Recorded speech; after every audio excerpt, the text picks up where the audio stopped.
Maman, pourquoi est-ce qu'on a déménagé à Étaples-sur-Mer? J'avais pas envie, moi, je sais pas ce qu'il y a à faire ici.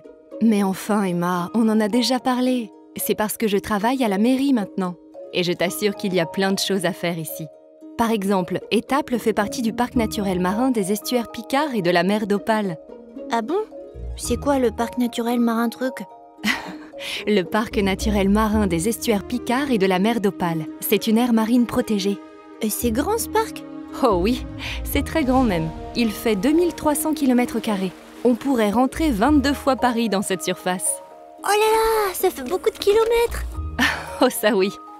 Il va d'Ambleteuse en passant par Étaples jusqu'au Tréport. Il s'étend sur 3 départements et 2 régions. 7 fleuves s'y jettent. Et puis il y a aussi des eaux très riches qui longent la côte, poussées par les courants marins. Cette aire marine est précieuse. C'est pour ça qu'on met tout en œuvre pour la protéger. À commencer par la faune et la flore. La faune, c'est bien les animaux, non? Oui, c'est ça. Et il y en a énormément ici. On compte plus de 70 espèces d'oiseaux marins. 70? Ça fait beaucoup d'oiseaux différents dans le ciel. Oui, tout à fait. On trouve des plongeons arctiques, des sternes, des fous de bassin. Et dans l'eau, il y a aussi plein d'animaux? Des tas. En plongeant, on peut voir une centaine d'espèces de poissons comme des sols, des bars, des cabillots et même des hippocampes. Des requins pèlerins et aussi une quinzaine de mammifères marins différents, comme des marsouins, des phoques gris et des phoques veaux marins. Tiens d'ailleurs Emma, sais-tu ce que tu dois faire quand tu vois un phoque couché sur le sable? Ne surtout pas t'approcher. C'est un animal sauvage et il ne faut pas le déranger, il a besoin de se reposer. Bon, et puis il y a aussi d'innombrables invertébrés. Waouh!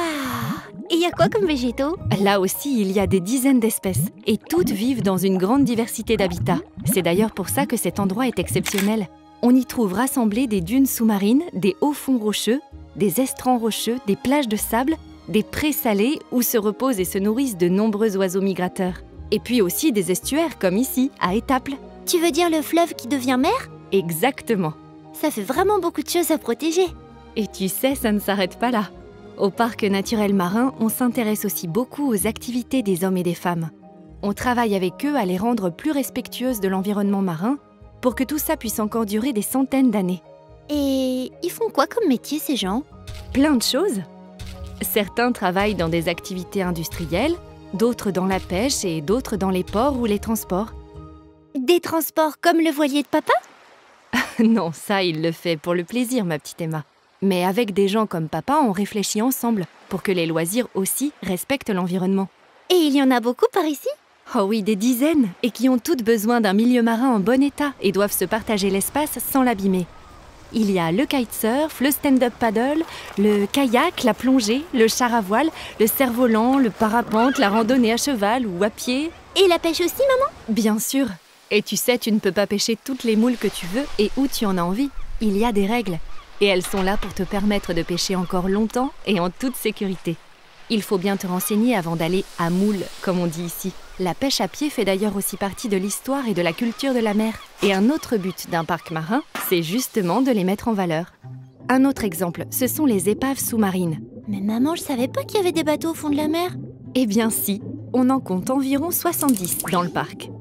Il y a encore plein d'autres éléments de l'histoire maritime à protéger et à faire connaître au plus grand nombre. Les traditions, les tableaux, les monuments, les quartiers de pêcheurs, comme ici, à Étaples. Ou encore plein d'activités qui font partie du patrimoine culturel et de la culture locale, comme la récolte de la salicorne ou le char à voile. Et alors, comment on fait pour prendre soin d'un espace marin aussi riche et dont profitent autant de gens? Eh bien, pour ça, il existe une sorte de parlement de la mer, qu'on appelle conseil de gestion. Ce sont 60 personnes qui ont toutes des métiers très différents et se réunissent pour protéger le milieu marin ensemble. Quoi comme métier, par exemple? Eh bien déjà, il y a moi qui travaille à la mairie. Et puis il y a aussi des pêcheurs, des associations de protection de l'environnement, des experts scientifiques, des représentants de l'industrie et du tourisme, ou encore des usagers de loisirs. Ah ouais, ça fait beaucoup. Vous faites quoi dans le conseil de gestion? Eh bien, on prend des décisions pour mieux connaître la mer, pour la protéger, et puis aussi pour aider tous ceux qui l'utilisent, que ce soit pour leur métier ou pour s'amuser, à le faire de façon responsable. Comme ça, ils pourront continuer encore longtemps. C'est ce qu'on appelle le développement durable. Ah oui, d'accord, j'ai compris.